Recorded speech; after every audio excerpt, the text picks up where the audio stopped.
think we are live now. Hey everyone, welcome back to Decentralized Mic. This is episode 8. I'm Ben, CEO of Braille.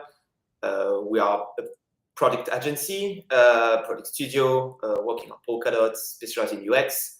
And today we're going to dive into a great and interesting topic, I'd like to say, that is about chain abstraction and how to, enhance and facilitate mainstream adoption for blockchain. So whether you are end user tired of juggling, between wallets across chains, or developer looking to build once and deploy everywhere, chain abstraction is the glue holding the multi-chain future together. Today we're gonna explore how ecosystems like Polkadot and Cosmos are approaching these challenges differently and in their own way. So also, most importantly, I think that's what the audience is interested in. What does it mean for your users? Are we finally close to Web3 that feels like Web2? So let's get into it. Maybe first of all, guys, I'd like you guys to introduce yourself. What have you done? Why are you here? Maybe we can start with you, Dean. Sure. Yes. So I'm Dean Tribble. I'm CEO of Agoric. Agoric is a layer 1 blockchain that does smart contracts, but for doing cross-chain, we call orchestration, right? Coordinating the activity of multiple chains in order to provide seamless end-to-end use cases.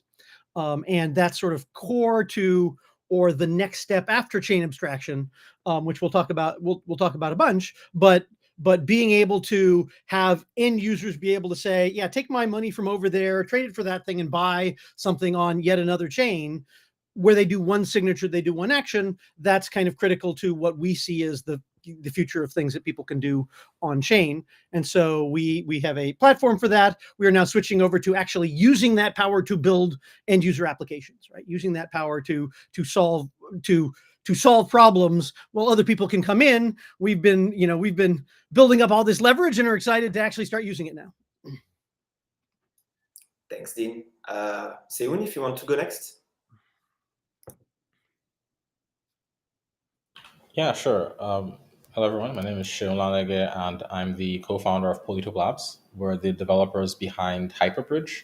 And I like to describe Hyperbridge as a co-processor for interoperability. When it comes to bridging chains, there's a lot of proofs and cryptographic authentication involved that allows for secure exchange of data and assets between blockchains. And unfortunately, it's the case that not a lot of blockchains can perform these operations on their own. And so Hyperbridge is there as a co-processor for these operations and is able to authenticate the cross-chain messaging and flow of assets between chains. We've been building this for a while, over the past 2 years, and I think we now have DAOs that are now starting to use Hyperbridge, and we are also building our own end user applications on top of Hyperbridge because ultimately it's really just developer infrastructure. Thanks, Hugh. And then Zaki? Yeah, hi, I'm Zaki. I am a co-founder of a protocol called Sommelier. SOM is a sort of cross-chain vault primitive, but I've been working in interoperability for many years to help develop a lot of the core Cosmos infrastructure, and I work on lots of different chain abstraction protocols. So that's sort of what brings me here. Thank you, Zaki. Okay, so maybe let's introduce our subject of today. And I think the best way of introducing it may be to define what is chain abstraction get. So who wants to go first? Who wants to define with their own words, like what is chain abstraction? Dean, you want to go first? Sure.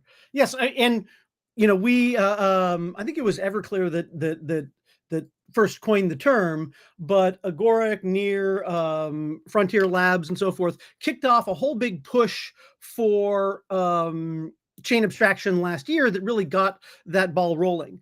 And at its simplest, it is users want to use Web3 applications and services without caring about the underlying chain, right? My analogy is when I go to buy a hamburger in DoorDash, I do not care whether the restaurant or the service is implemented in Google, Azure, or Amazon. What I want is a hamburger, right? And so when I go to say I want, Steak Celestia token, or I want SOM, or I want, whatever it is that is the service that I want, in high yield investment across a variety of different yield opportunities in Web3, I want to push a button and get that. I don't want to think about they're on different chains, they're using different wallets. Right now, there are many things that people want to do where, to get my money from Compound in Ethereum to buy a token in Celestia, I've got to use, 2 bridges, 4 wallets, and 6 signatures, or some crazy thing. It's nuts. No one does that in Web 2. And we got to get past that in order to get something that lots of the rest of the world will use. And so I'll add one thing. There are many approaches to abstracting those elements, but the key user challenge is give users what they want without them having to think about the underlying infrastructure. Shen, Zaki, do you want to add something there? Yeah, I mean, I think Dean already covered the most part of chain abstraction. I think I would take it a step further and say that chain abstraction is ultimately the unification of blockchain protocols, the aggregation of them behind a common interface, right? Like the reason why Dean, you can go to a coffee shop is because the coffee shop speaks HTTP, they speak HTTPS, they have HTML websites that you can just browse, and that kind of abstracts the entire backend. And so this is also what we're trying to build out at Hyperbridge, is this like common interface that can essentially unify all the different blockchains, allowing developers to build new kinds of cross-chain experiences. Thanks, Sean. And so, guys, what do you think? Like, where are we right now with all this? We're like, this is not like new, right? Chain abstraction. So, where are we today from a developer point of view in terms of chain abstraction?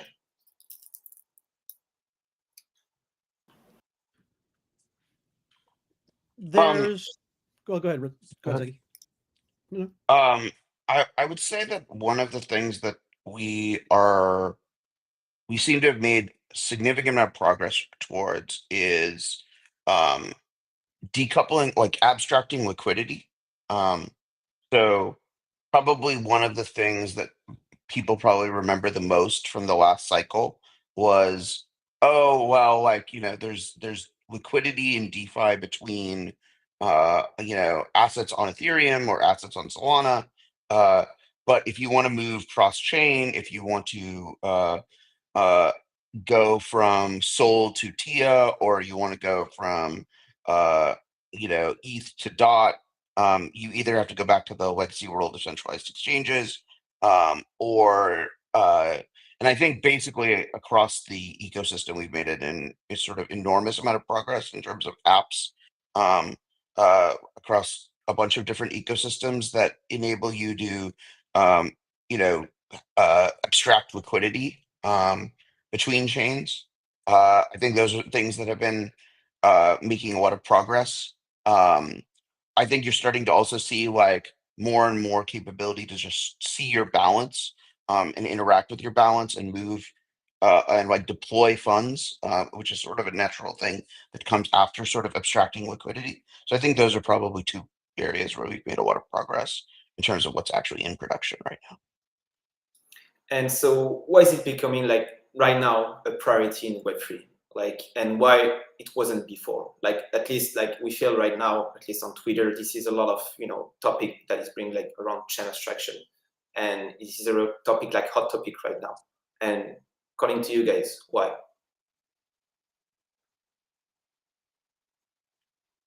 I can give mine. Go ahead. Go ahead. I'll say, I think the simple thing is, we all want users, and we've heard the message loud and clear that it's too complicated. There is the explosion of connectivity, right? So you've got more and more interop bridges so that most chains are coming online connected, but there's also the explosion of these side chains with, the Celestias and Sagas and Dimensions and, and all these ecosystems where there's lots and lots of roll-ups and small chains. The crypto world is simultaneously fragmenting while still being connected, right? And that puts a big challenge in front of people, right? It fragments liquidity, it fragments access, it fragments, functionality and so forth, where many of the things that people want to do, I'd love to participate in your new chain, whatever it is, Milky Way, Monkey, Bera thing, right? And, but I don't even know which tools to use. I don't know which applications to use. I don't know, how what's the pathway to get my assets from here to there to be able to participate in the application you rolled out, right? As Shun said, right? In the internet, anyone can deploy something and users can get directly to it with a browser. Right now, that's not the case in Web3. Being able to do that, great, I get to a chain, but I got to get my assets there too, right? And the other thing about Web2 is I get to the thing and then I can use the service, right? I can use this new service that I heard about and rolled out. I don't have to move my things from some other service. I don't have to move my things off of Gmail onto, a restaurant app in order to use it. So being able to tie that together so that I can use Web3 as a whole is something that as more users come in, it's more obvious that that's a big gap. And we've got this explosion of connectivity and this explosion of sites to go to that's kind of coming to a head. And we also have users that really want it, right? Mainstream really wants it. So now we're hearing that, well, I want it, but it's too hard. Yeah, thanks, Dean. You mentioned like moving an asset from a place to another, like talking about cross-chain UX and so on. So from a end user point of view, like can you give an example of what is a great, user experience for an end user with using chain abstraction for cross-chain, for example? Like a use case or something that is, Sean, if you want to go next. Yeah, I think a good example of this might actually be stablecoin bridging. I think something that's we're seeing play out in industry is that maybe stablecoin issuers are realizing actually bridges are very critical to their infrastructure as a stablecoin issuer. Stablecoins can be seen as kind of reserve assets. They are accepted anywhere and everywhere. You roll up to any DeFi protocol, and they definitely have whether products or offerings that support stablecoins. And so, if you weren't able to move your stablecoins in a very easy way from chain to chain, then of course this hurts the experience, right? So, bridges and stablecoins are definitely a match made in heaven, and I think ultimately will play a big part in this chain abstraction narrative as a way for people to easily take their assets from one chain to the other. However, that's done, whether it's through Circle's custom bridge solution or potentially a more decentralized and open alternative. Zaki, do you have something to add here? Always. So, sure. Go ahead. You first. Just fully agree that the sort of stablecoin experience is starting to display more and more of what the best of what we can offer in terms of chain abstraction. It's also kind of representative of just the sheer amount of infrastructure work that is required to deliver a good UX. I was very involved in bringing USDC and CCTP, which is Circle's bridging protocol, natively to Cosmos. And without a doubt, that single thing has probably done more to improve the user experience of Cosmos than any other thing that I've worked on. And so, bringing Noble there, and sort of the user experience around different apps that are sort of stablecoin centric. I think both show the progress and the promise of chain abstraction. So I think those are good examples of where we're at. And also they show the limits of chain abstraction, right? There is, you hear account abstraction, chain abstraction, network abstraction, and orchestration, right? So there are big, vastly improved tools for moving tokens, IBC Fun or Skip Go or dBridge or what have you, for moving tokens from one chain to another or doing a swap along the way, right?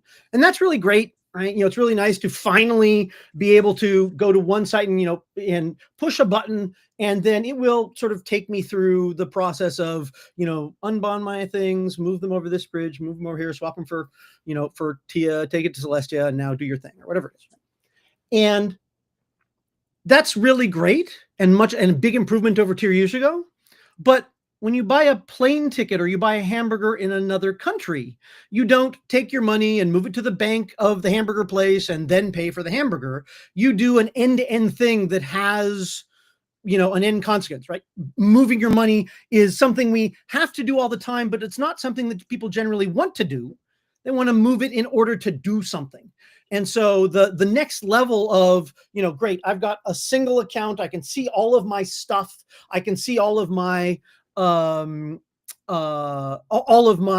my assets in all the various chains and ecosystems that I'm in, and I can have one user interface for being able to authorize a transaction here. What I can't do is, take my money on Solana and buy an NFT on Polygon, or take my money that's, in DYDX and buy a ticket on Omniflix, right? And that end-to-end use case is the next step. So the limitations of being able to abstractly issue transactions anywhere using the same infrastructure is a big step forward and is really critical. But, the next thing is now directly being able to support, these multi-step use cases that expand over time.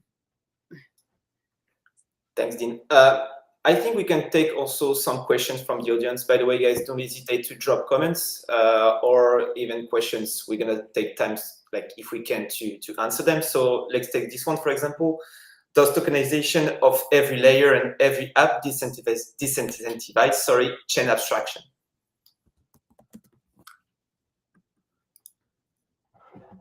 I think for a long time, the tokenization of every layer and every app did disincentivize chain abstraction, because everyone was trying to capture like a metric on their chain through some sort of growth program, and then use that metric to drive a narrative around value for their token. The sort of L1 rotation play.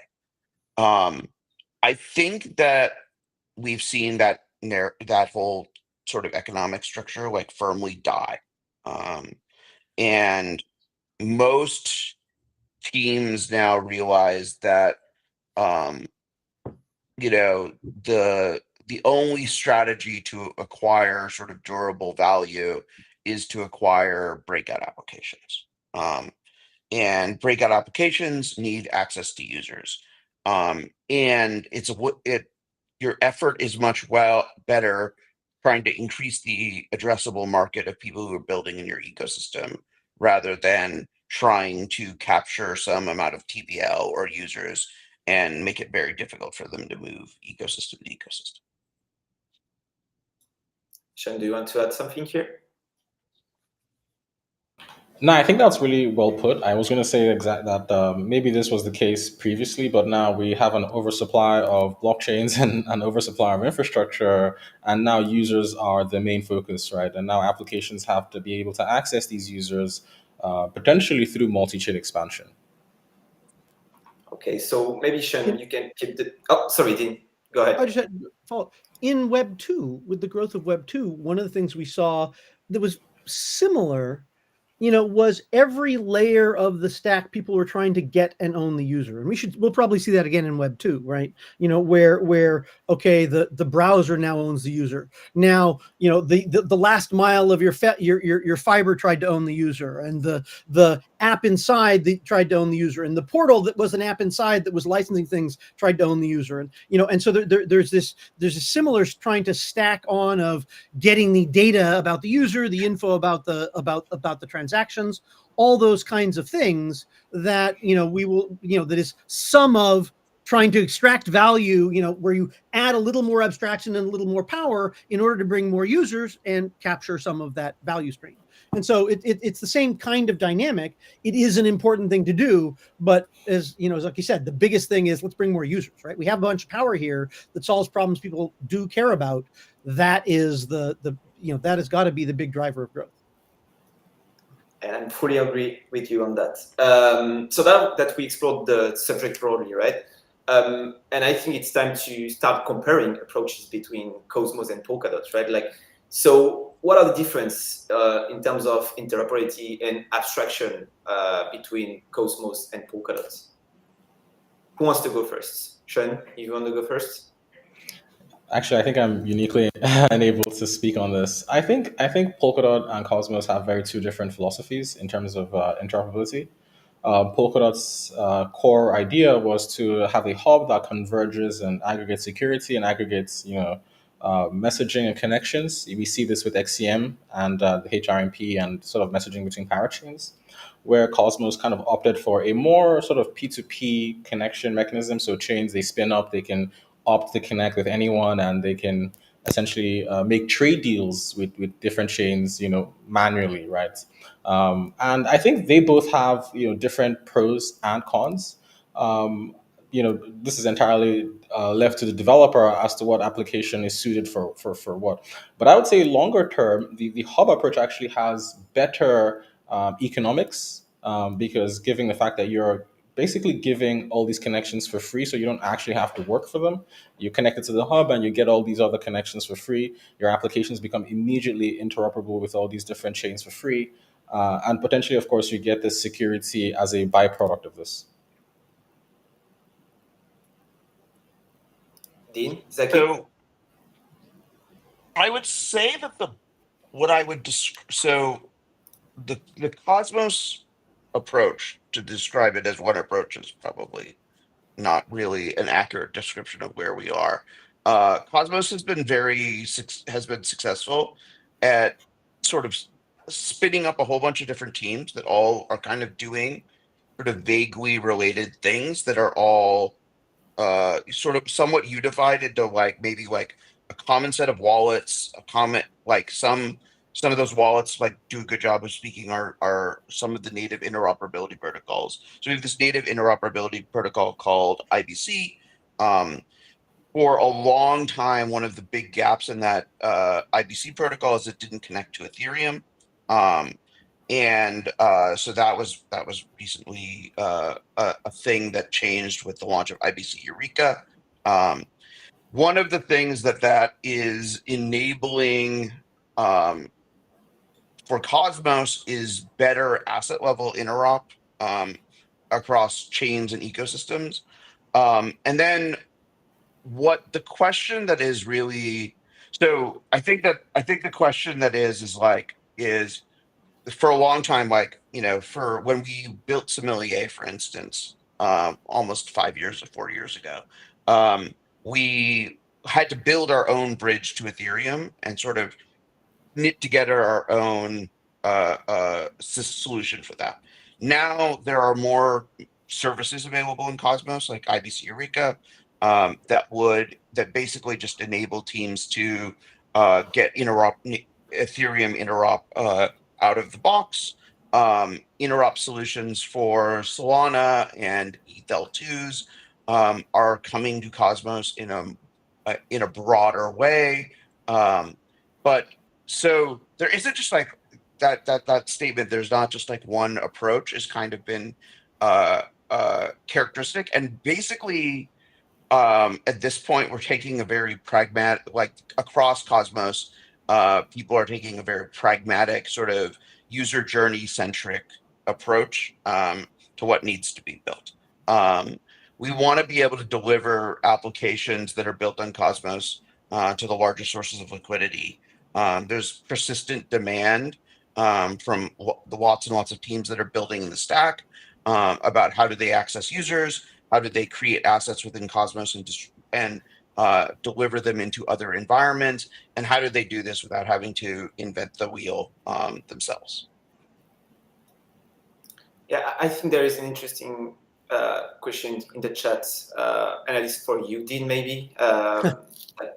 IBC, Eureka, and orchestration have a lot of potential independently. So can you talk about how teams on Polkadot and on Cosmos can leverage it together? Sure. Yeah. So, the internet is not a uniform thing, right? There's lots of different connectivity protocols. We see it all through the lens of a browser, but underneath the covers, it's hiding a lot of bridging. Web3 has evolved similarly, where there's very different structure of ecosystems and lots of different ways of bridging that users don't care about. As I said, from a chain abstraction point of view, they want to just be able to use these things. What orchestration gives, what all these bridging technologies give us is connectivity. And whether that's, what I think of as sort of the mall approach of Polkadot, where there's lots of businesses, but they're all following the same rules and the same real estate, or the more open economy approach of Cosmos, where there's lots of businesses and they're all out in the wild blue yonder with some, cooperative arrangements or business associations they might join, but otherwise they can do peer-to-peer. But being able to talk all over all those bridges, end users don't care, right? I can go to a hardware store in a mall or not in a mall, and I can still buy a hammer, right? And so that ability to do use cases that span those is, I think, going to characterize much of the next cycle, much of what it takes to get non-crypto expert users to use all this stuff. So speaking to Syslus thing, right? Eureka extends the access into Ethereum and then into other chains from Cosmos-based systems. That just reduces the distance, if you will, the friction of having something running on Cosmos talking to those other chains, and and including as it extends out to Polkadot. I mean, you can use XR, you can use various IBC implementations, you can use Wormhole, you can use Eureka. Eureka has more performance, lower cost, better expressiveness, whatever. From the point of view of most programmers and for the point of view of most users, what we need is the connectivity to be able to send assets and to be able to send operations and coordinate these end user experiences across them. So that I think it was the sites that are selling tickets. If I've got I've got all these chains or roll-ups that are implementing something, right? Omniflix with tickets, Stargaze with NFTs, Ellis with DEXs or perp markets, right? Osmos, all these things, all these app and Polkadot has the same thing, where there's these chains that are providing some application, but those don't exist in a vacuum. I need to be able to take my money from where I've stored it to get yield, just like I'm paying out of a money market account, take it over to buy that NFT or buy that ticket or, buy that, meme coin, if people still do that, right? Buy all of these things. That's the simple one-round experience. But there are many of these that are ongoing things. I want to pay for a subscription. I want to do a dollar cost averaging over months. I want to stake tokens and then every day come and redeem it. Well, I don't want to do that. I want the system to do that for me. And I want to redeem my rewards and then take it over to an entirely different ecosystem and build up a position. But I want to be able to say that and execute that action with high integrity on chain. That's where the ability to program stuff that crosses these bridges, program these multi-block actions, these actions over time, or rather, I, as a developer, I want to enable developers to program that so that users can just say, yeah, I want a subscription, make it happen. That's the kind of thing that they're asking about, where there are services that are valuable in Polkadot. They would be more valuable if they could be easily reached from the assets in Ethereum, if they could easily be reached from the assets in Cosmos, and vice versa. Right. And so Eureka makes that distance smaller, makes that access faster. And as you do that, as we saw with the internet, you've got, internet started with these clusters of networks, and then they started getting connected. And then people started being able to uniformly reach across them and build processes that span them over time, such that now you can pull out an app and order a hamburger, and you have no idea that it's invoking 30 different services on 4 different networks to be able to just deliver you a hamburger. Yeah, thanks, Dean. We talked a lot about end user. I'd like to talk a bit more about the developer and the developer experience here.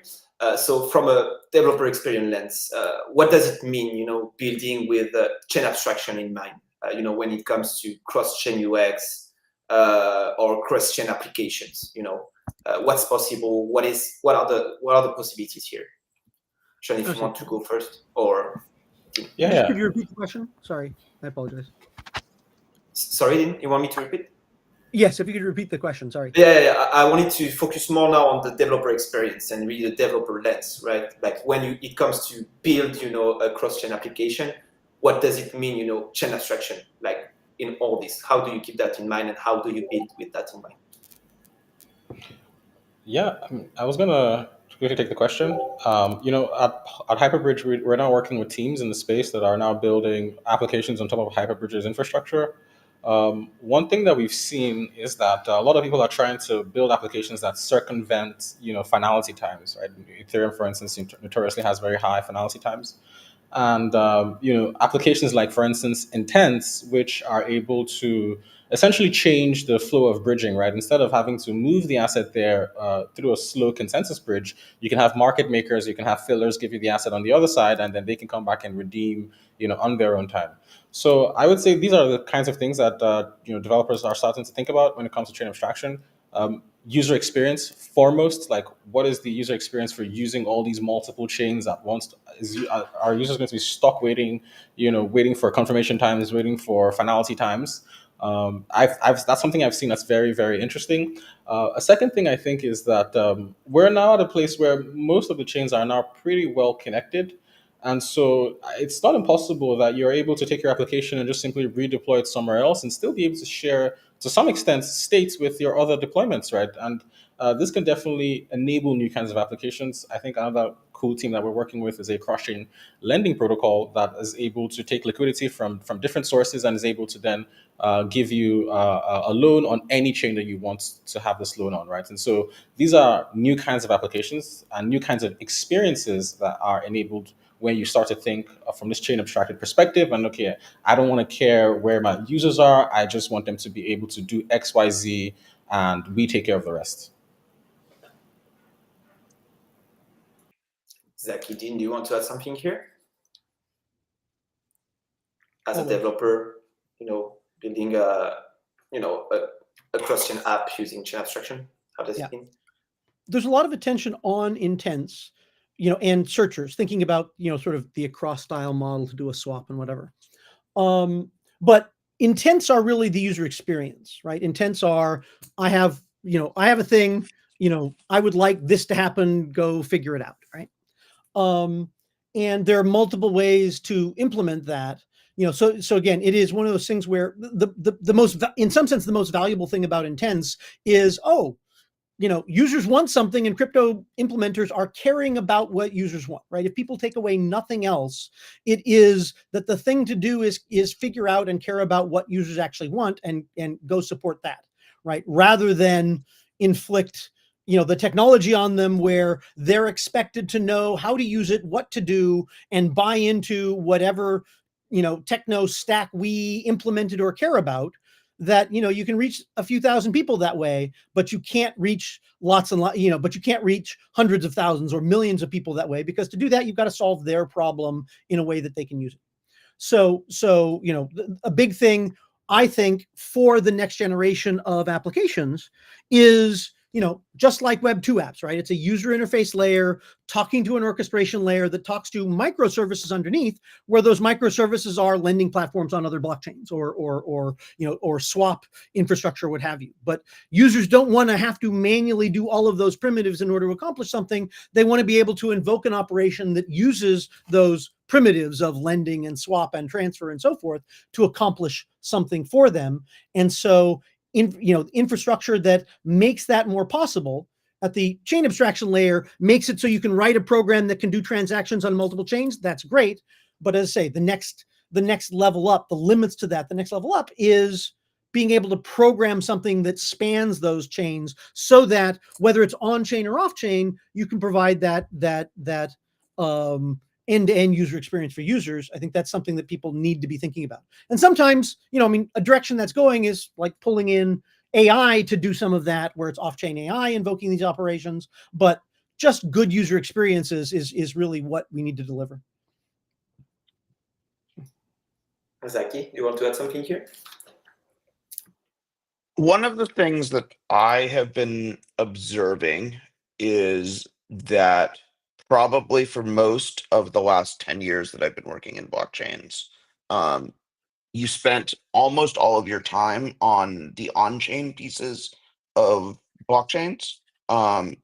And I think one of the things that I have been seeing is a shift that comes from the like improved infrastructure that's available to now spending more and more time on the off-chain pieces of blockchains, like the pieces of the software that like go and figure out the routes, the pieces of software that can monitor many lending protocols on many different chains. How do you have abstractions, and how do you provide data to a user or an LLM or an orchestration system, such that it can then turn that into some sort of actionable insight.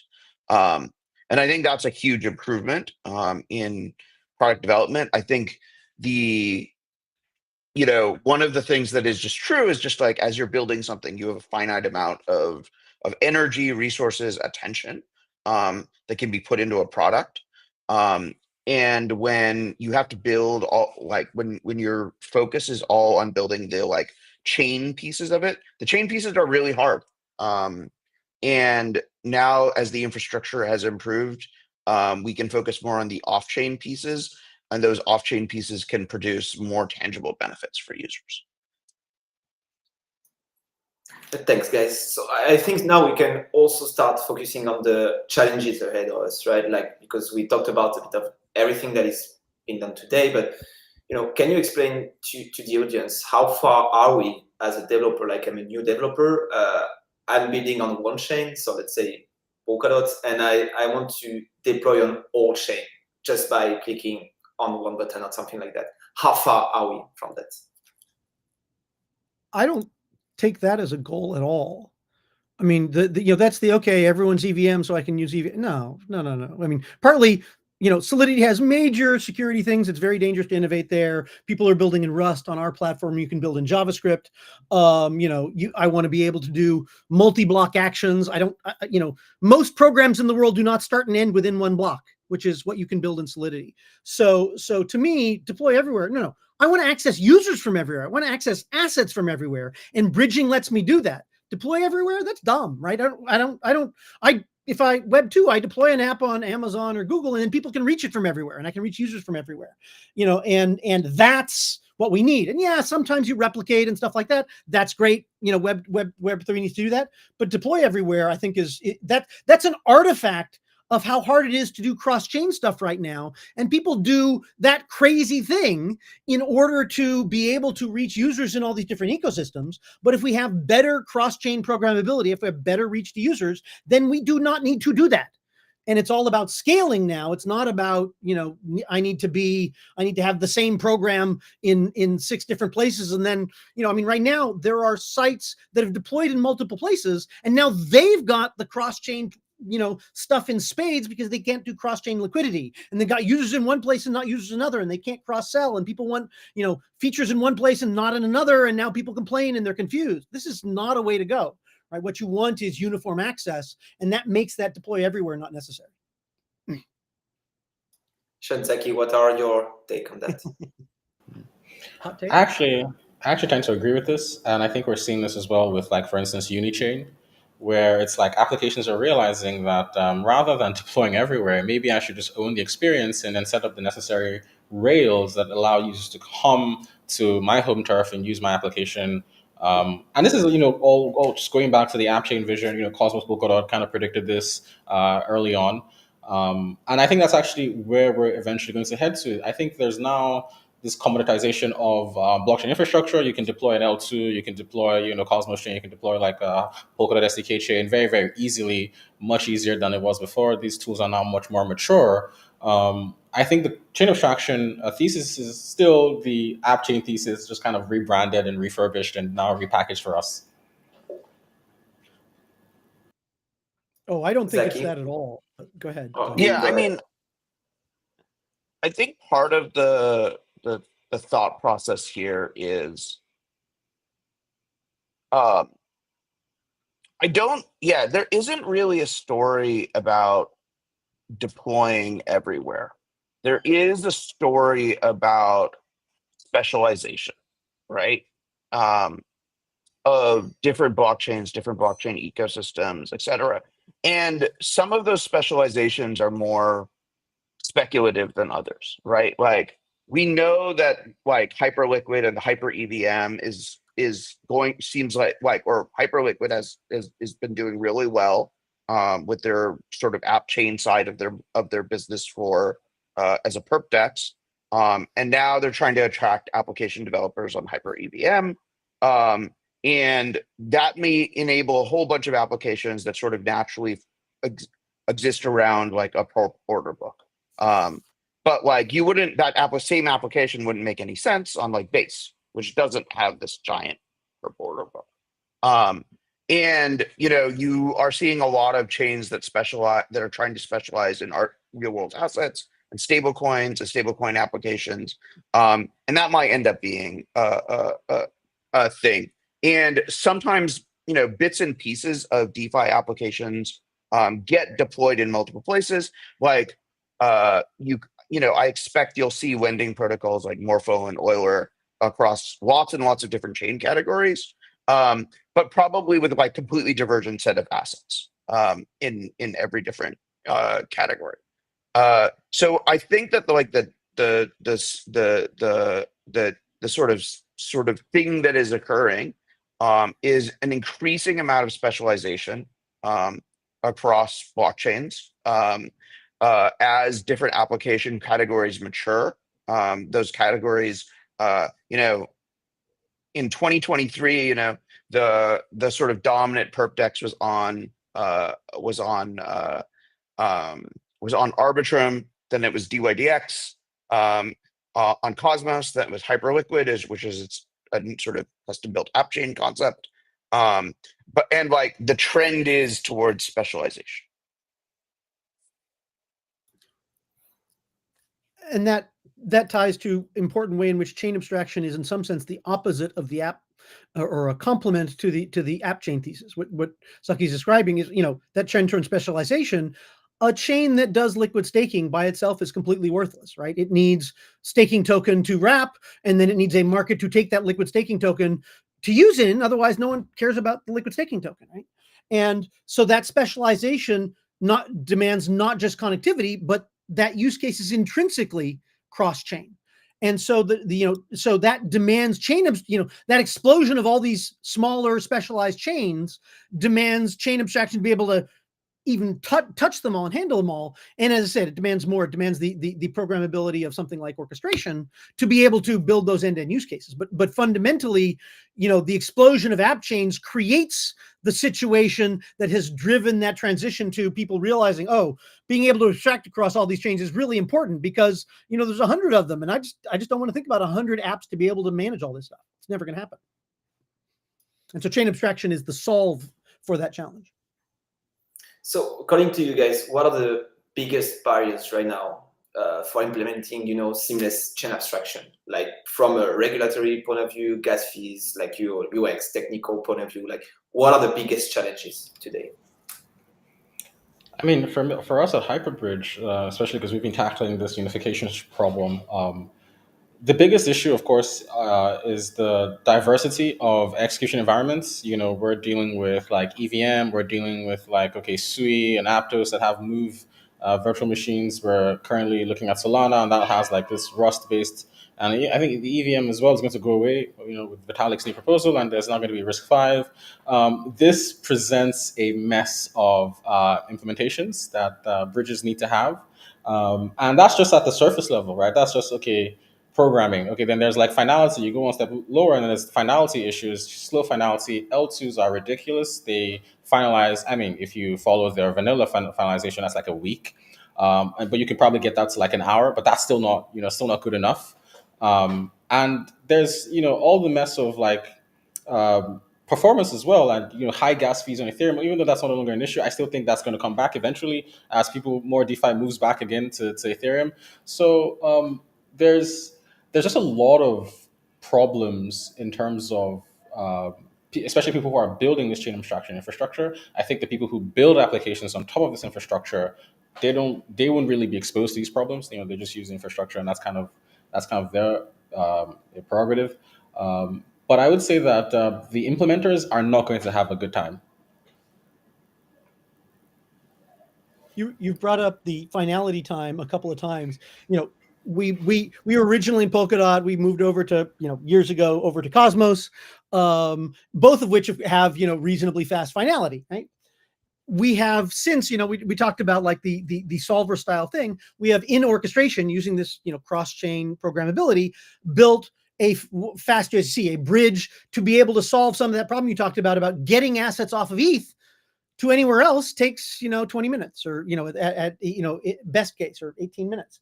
And being able to and so you've got the solver style intent style systems where you have market makers and it requires capitalization and it's all opaque and private. We did something like that entirely on chain, using CCTP underneath to settle, but it does the automated advance to be able, when someone says, hey, I need my money, let me start it transferring, it'll advance them the funds and eventually it'll trickle over with CCTP 20 minutes later. And so it gives you that while you wait, get me my money in 30 seconds kind of thing. But the thing that is so hard to internalize coming from these fast finality environments is that tyranny of that 18 minutes or 13 minutes, whatever that, depending on how you count, right? That the idea that the ability to talk to stuff on Ethereum for finality takes so long. It's just hard to imagine what that's like for bridging between Ethereum nodes, between Ethereum and the real world, all those kinds of stuff. And that's something that will continue to be a complication in any broad cross-chain thing that people will have to internalize and address when they think about how do I make my liquidity available, or how do I make an action available. And some of what all of us here get to do is enabling people to build in fast finality environments, in fast environments. And, maybe it's Solana, Cosmos, Polygon, or Polkadot, et cetera, right? Those are the places where you can really get complicated things done. And then just, reach out over Eureka or other protocols to be able to make them available into the slow zone of Ethereum where there's lots of assets, or to be able to control the assets on Ethereum. And so, I encourage, as builders are going in, pay attention to that and think about building in one of these fast spaces, because the distance between the platforms we have for doing rapid application development and execution and the Ethereums of the world that have lots of assets, that difference is closing very, very fast. As we simplify and speed up that interoperability, that makes those places, the assets there and the users there, much more accessible to stuff that is built in infrastructure like Cosmos and Polkadot. Zaki, according to you, what are the biggest barriers for implementing, chain abstraction today? It is very much that the two largest sources of TVL, ETH-L1 and ETH-L1 and Solana, are the hardest chains to interoperate with. I mean, that's just like the state of the world. But I imagine that this problem is going to get, substantially improved in the next. Well, when ETH is going to, the ETH finality problem around interop, I don't know when it's going to get better. We'll see. Maybe Tomas will light some fires and we will see some progress in less than 5 years. But so we'll all be chewing glass on the ETH finality problem for a while. But the Solana interop world is rapidly evolving, and I expect is going to become a lot less of a barrier from an interop point of view. And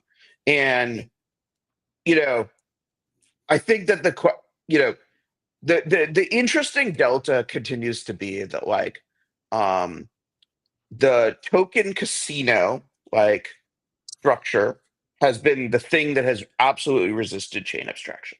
Like, anyone who's tried to build the chain abstracted token casino use case has fallen flat on their face so far.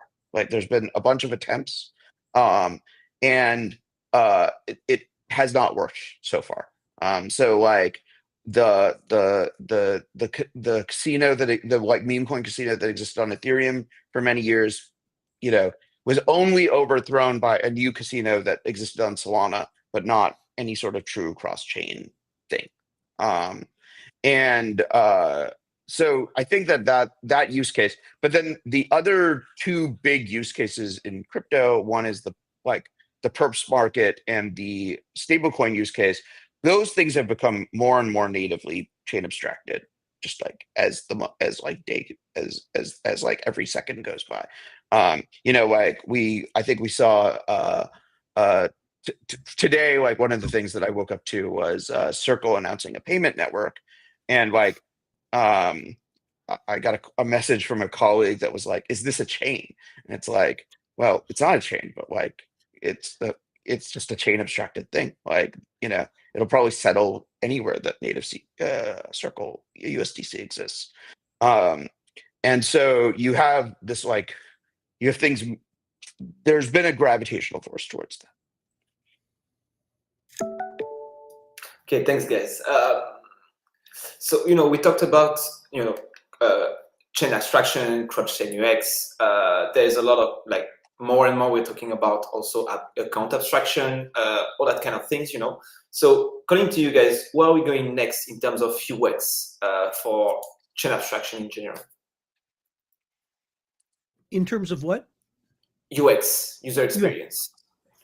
So you brought up account abstraction, and one of the other challenges that has been out there has been EVM chain abstraction has been this huge barrier.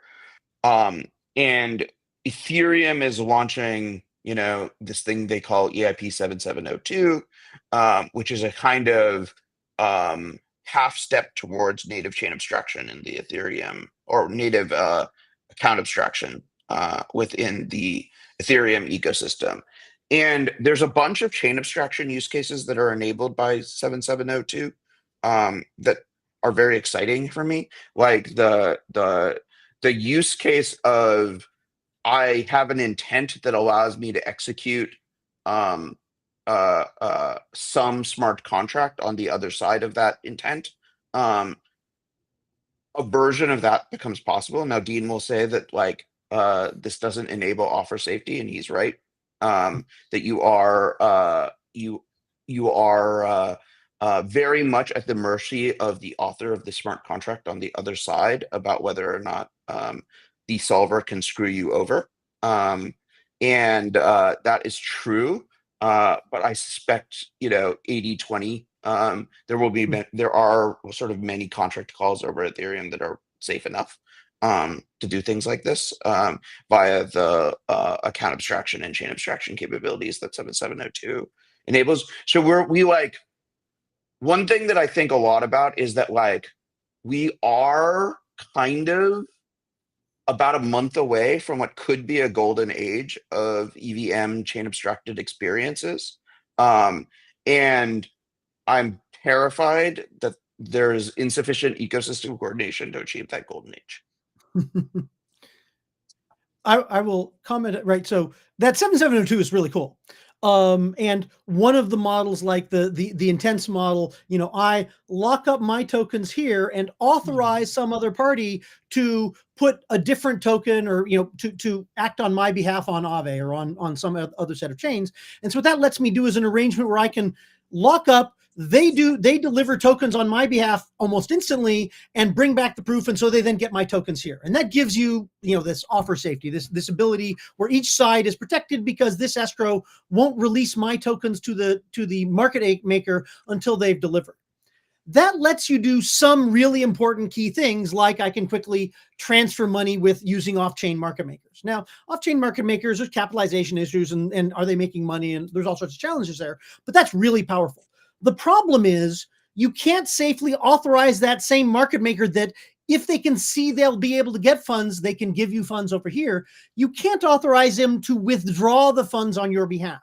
So doing, for example, a yield maximizer that every day is going to wake up, take my money and put it into the most valuable stablecoin yield thing, because that changes depending on where people want their capital and stuff like that. So, once a day or once a week, rebalancing my portfolio automatically would be great to have smart contracts do with high integrity, but you can't do that with the simple integration of that is that you can safely authorize simple swaps and transfer. You can't do that. So what you would want to do in that scenario, and I'm very excited about where this goes, also using EIP 7702, is don't authorize an off-chain agent to act on your behalf. Authorize a smart contract.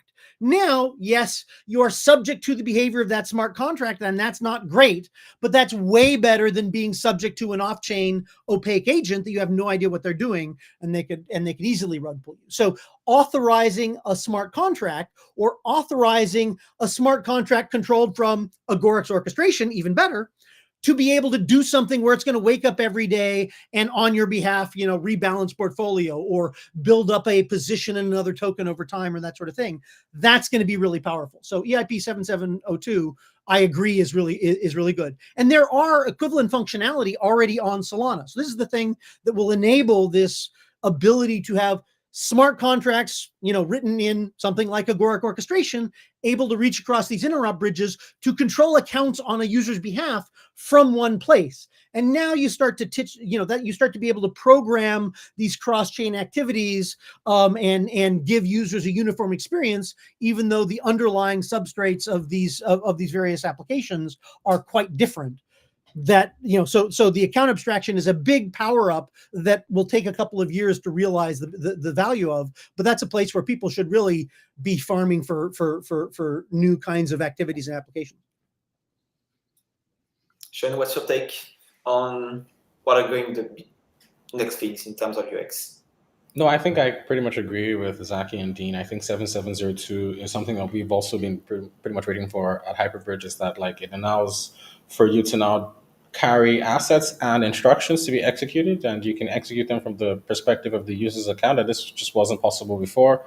And I think it definitely will create a sort of explosion of use cases and explosion of experiences that can then happen across different chains. Definitely something that Dean also said earlier is I think we will see application developers choose chains that have faster finality as an orchestration layer that's able to quickly reach all these different chains and trigger different actions that need to happen. You pair that with 7702, and I think you really have a killer crushing application.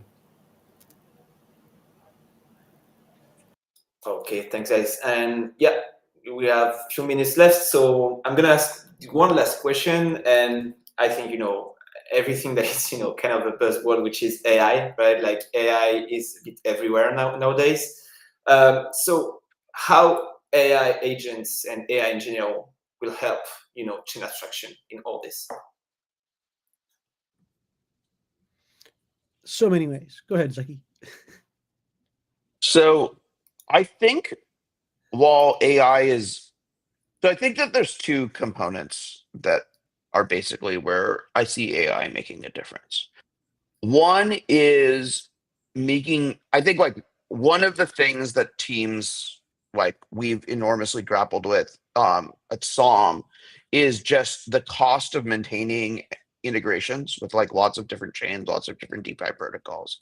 And I think AI is a huge multiplier, frankly, in terms of decreasing the cost of doing that. I found that you can replace teams of people with a cursor, and there's just an enormous amount of leverage with being able to operate on a smaller team, but still be able to do lots of different integrations with lots of different chains and protocols. So that's one huge point of leverage. And I think so just making this whole thing much more sustainable from an economic point of view is one aspect of it. But I also suspect that there are net new applications for crypto that come with AI. But I'm still in search mode to discover what those are. So it is a bit of looking over the horizon. I don't think anyone's figured it out yet, but there's a lot of people running experiments. I'm spending a lot of time experimenting and thinking about it. And it's definitely, we need more product. So I think that's a huge area. Yeah, there are people that are sort of thinking the wrong thing about AI, right? AI agents, that's interesting, that's cool. At some point, someone will empower an AI agent acting on their behalf to interact with Web3. This is one of those places where chain abstraction and orchestration especially make that more tenable, right? It is not, it is the case that AIs can handle lots of detail in some important ways, but providing entry points that let you access assets and services in a bunch of different places is more powerful. And it means a lower level AI can access and control more things more clearly to the user, right? Rather than here, I'm going to generate a bunch of solidity that you can't understand in order to accomplish your goal. I can generate something that looks more like straight line code. That is, go do something on Solana, invoke this bridge, do something on Agoric, invoke this bridge, do something over on Base. A human can understand that even though it's generated by an AI. But the thing that people are going over the top with that I heard, in some recent things is, okay, I can use an AI to do dollar cost averaging in this easy way with off-chain AIs that are doing the thing where I said that basically corresponds to every day wake up and buy $100 worth of this token. I don't want an AI doing that. I don't want an AI doing a Dutch auction in order to do a sale of a new NFT or whatever. What I want is an algorithm, because a Dutch auction does not need a giant AI. It needs less than to figure out who's got the bid, who's the winning thing. And so smart contracts remain incredibly important as the thing that enforces the terms of cooperation among parties. And smart contracts then become a mechanism for enforcing how humans can interact with agents and how AI agents can interact with each other, where the rules are simple and clear. They're not a magic AI in the middle that decides who wins, right? And so there's a big complementarity between AI expanding our ability off-chain or even on-chain, but the fundamentals of the plumbing needs to work, and it's not about AI, it's about having robust plumbing working, like what Sean stuff does, or the smart contracts and the programming of that needs to have high integrity, where it might be that an AI helped create it, but when an auction is running to decide who wins, it's clear auction code, and we can really understand the economics of that. It's not some clever AI that's going to somehow do a better job of allocating radio spectrum. That's not what people want to pay money into. And so I think there's a very important complementarity where the high integrity of blockchain combined with the flexibility and power of AI is going to be a whole big part of what our economy looks like in just a few years. Shannon, what's your take on AI? I mean, to be honest, I'm diametrically opposed to AI and kind of how it's built using our data and everything. But I think they're very useful for sure in terms of abstracting machine interfaces. I think that's definitely going to be a section of the industry where these AI agents and AI interfaces take off. Potentially as a way to abstract away all the necessary steps and pieces of on-chain interactions. The AIs can just do them, and we don't really have to think about them. But I don't think AI may become this orchestration layer. I don't think that anyone's going to trust an AI to sort of do things on its own. It's more or less they're going to tell an AI to do something, and it has to do exactly what they tell it to do. And yeah, maybe AI becomes an interface, especially for normies who maybe don't want to have to worry about all the sort of idiosyncrasies of blockchains. They just want to have to not think about anything, and then AI just does everything for them. That's definitely a future. But is there going to be this like singularity merging of AI and blockchain? I'm still on the fence about this. I think it's not emerging. I think it's a complementarity. The other thing that is worth noting, right? Most people put their money in the hands of an expert in order to allocate and apply it, right? The investors, brokers, mutual funds, all these things. The thing about an AI, eventually, at the point where, they're rapidly getting smart and powerful, is they don't, however good they are, they don't generally have bad days. They don't change because their family is having trouble, or that they're sick this week, or they have to take care of their kids, or it's vacation time, right? And so there is a reason to expect that people will gradually transition to AIs, in fact, doing a lot of their help and management. And that is one of the things people do for chain abstraction is this, my interaction is I want to explain what I want and you figure out how to go access all these chains. And so, MCPs of the world, these the AI environments, the ELIZAs, they are another user interface. In the same way that the Web 1, because people used browsers as a uniform user interface for a lot of things, it's probably going to be one of those ways in which we get to unify and provide a uniform experience to end users, which is the end goal. And it's not the only thing. It's still the case that I want to be able to see graphs of my own and interact directly, but AIs will be an important tool there. All right, guys. Thanks a lot. I think that's a wrap on episode 8 of Decentralized Mike. Huge thanks to our guests for breaking down one of the most misunderstood but vital topic in Web3 right now. If you enjoyed this conversation, share it, tag a builder who needs to hear this, and follow the Polkadot account for more real talk from across the Polkadot ecosystem and beyond. Thanks all for listening, and until next time, bye-bye. Bye, everyone. Thank you all.